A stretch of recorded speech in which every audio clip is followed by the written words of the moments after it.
Hello, and welcome to Homemade Air Quality Measuring Devices. Right now we're inside the house, and it thinks the quality is good.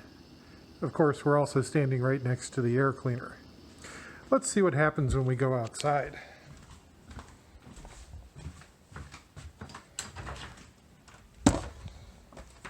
Going into the garage, which I'd also just opened.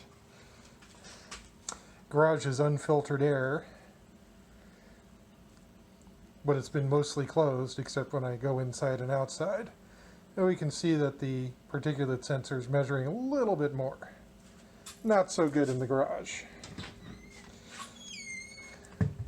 Now let's go outside.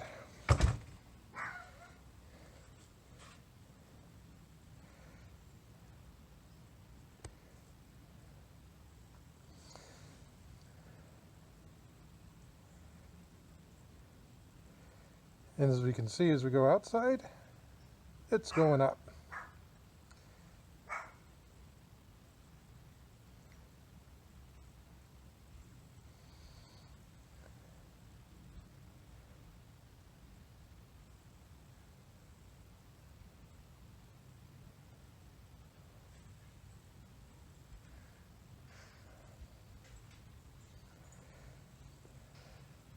You can also see there's a little bit of delay. But right now it thinks the air quality index is 260. That's not very good for you. And of course, today it's actually better than it has been.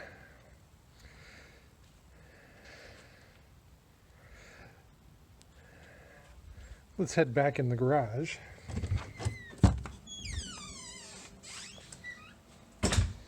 And get a quick tour of this device. So this was actually fairly simple to put together. There are a number of parts, just a USB battery pack, same thing that you use for keeping your phone charged. This is the microcontroller I'm using. It's an Arduino compatible controller. It's driving with, most of these wires are actually here to drive the LCD display. And then over here is the sensor itself. Let's get a slightly closer look at that. You can see there's a big hole in the center, and that hole actually goes all the way through to underneath. And let's move our shaky cam around a bit. You can see there's actually a little bit of a standoff from the board. So air passively flows through the hole, and there's an infrared LED that shines and gets reflectance and tries to measure the particles that way. That, in turn,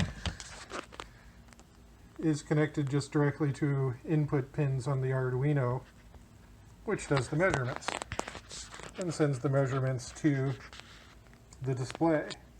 Now there's an additional component, because when I bought this particular Arduino clone, it came with a kit of other parts to experiment with. And one of them was a temperature and humidity sensor. So if I plug that in, software detects that it's plugged in, and also gives you the current temperature and humidity just for fun, but then you lose the particulate count. Now, if you're paying attention to the numbers for the air quality index, you'll notice they jump by a bit and they're repeatable. It goes 15 to 30 to 46, but nothing in between, for example, for the good measurements. And that's because the way that the sensor is wired up on the development board, which is the little printed circuit board underneath, they put in a voltage divider.